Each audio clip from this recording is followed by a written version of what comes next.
Good morning, my name is Yuki. Today we're presenting on ethical hacking. First of all, ethical hacking is the term used for hackers who use hacking for the greater good in the cybersecurity world. Ethical hacking is the process of hacking systems or processes in order to find vulnerabilities or exploits before they can be used for malicious use or being sold for money on the dark market.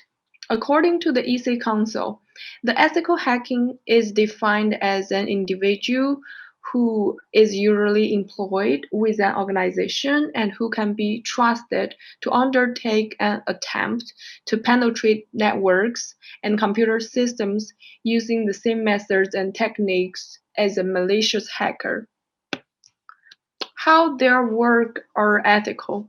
The reason this is ethical is because hackers hope to catch and find these vulnerabilities or exploits before they're used maliciously to find a patch to fix these vulnerabilities, for example.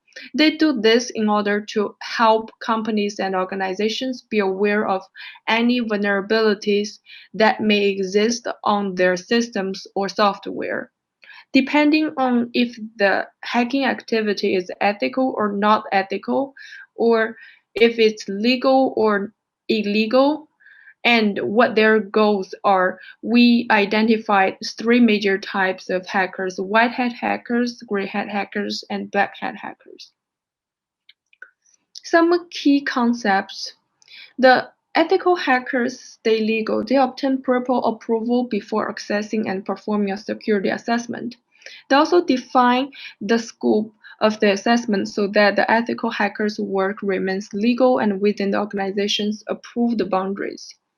The the ethical hackers also report vulnerabilities. They notify the organizations of all vulnerabilities discovered during the assessment. Sometimes they also provide remediation advice. They also respect data sensitivity. Depending on the data sensitivity, they may have to agree to a non-disclosure agreement in addition to other terms and conditions. Normally, they have skills in scripting language, operating systems. They know about network working and principles of information security. They have some well-known certificates too. But there are some limitations for ethical hacking. First, they have limited scope. Ethical hackers cannot progress beyond the defined scope to make an attack successful. They also have resource constraints. Malicious hackers don't have time constraints that ethical hackers often face. Computing power and budget are additional constraints of ethical hackers. Ethical hackers also have restricted methods. Some organizations ask experts to avoid test cases that lead the servers to crash. For example, denial of service attacks. Next part will cover the vulnerability. My name is David Tomiko, and I'm going to be talking about vulnerabilities. To start, vulnerabilities are security flaws within a program or a system that can be exploited for malicious intent or for backdoor access depending on the vulnerability that exists. One example of a vulnerability is if a program manages to gain root access to a Windows computer and conducts an escalation of privileges, which basically is an outside attacker gains access to your system and escalates their privilege up to admin through exploits and vulnerabilities, which gives them complete control over the computer. It is essential that vulnerabilities are found in a timely manner before an attacker can exploit them. These kind of exploitable vulnerabilities can be attacked, and if exploited properly, can cause harm to one's system. Some of the more common types of vulnerabilities that you can find are missing data encryption, SQL injection, buffer overflow, unrestricted uploads of dangerous file types, failure to protect sensitive data, and even cross-site scripting. So, some examples of vulnerabilities exist within the TCP/IP connection. TCP/IP confirms that computers sending packets of information have a path to the computer receiving the packet of information by the way of a three-way handshake.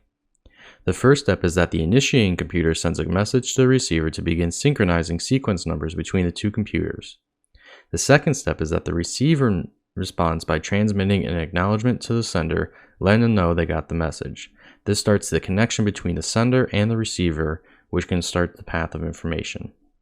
The third step is for the original sender to respond with an acknowledgement and then start sending information over to the receiver.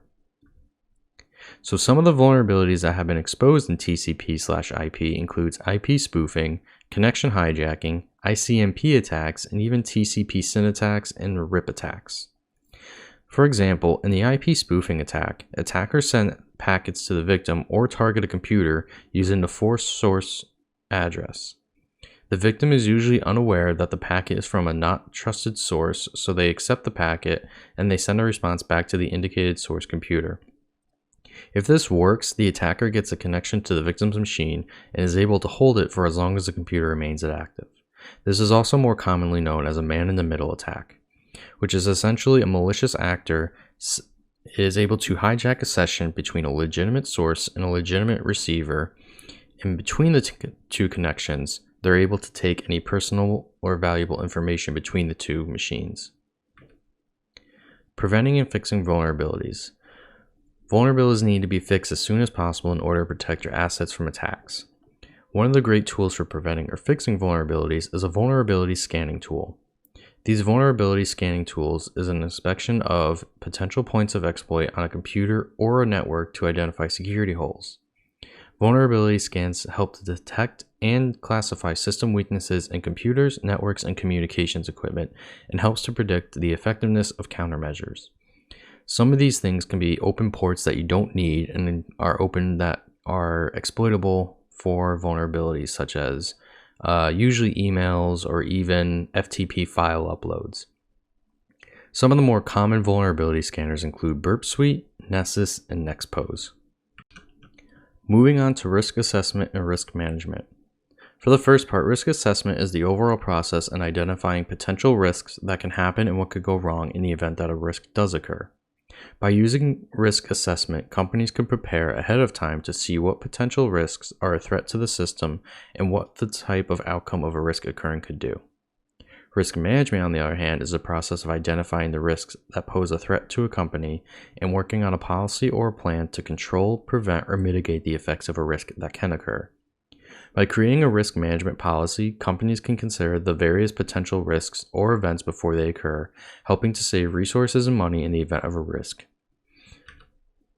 The difference between the two is that the assessment side is more focused on assessing the risks that pose a threat to a company and the effects it can have. The management side is more geared towards managing the risks that can occur to a company and having a plan ready ahead of time to help manage those risks. It's also important for a company to have an assessment and a management plan so that they can be ready for any risks that can occur and learning how to prevent or mitigate the effects of a risk. By having these plans and managements down, it helps to control how much damage and cost that risk can occur on a company if they were to happen. With all three of these topics, they're very important in the field of cybersecurity. But why?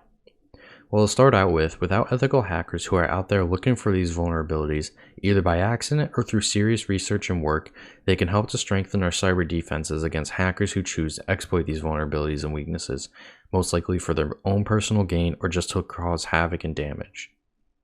Vulnerabilities exist because there may be flaws in a software design that allow for unknown exploits to open up for malicious use.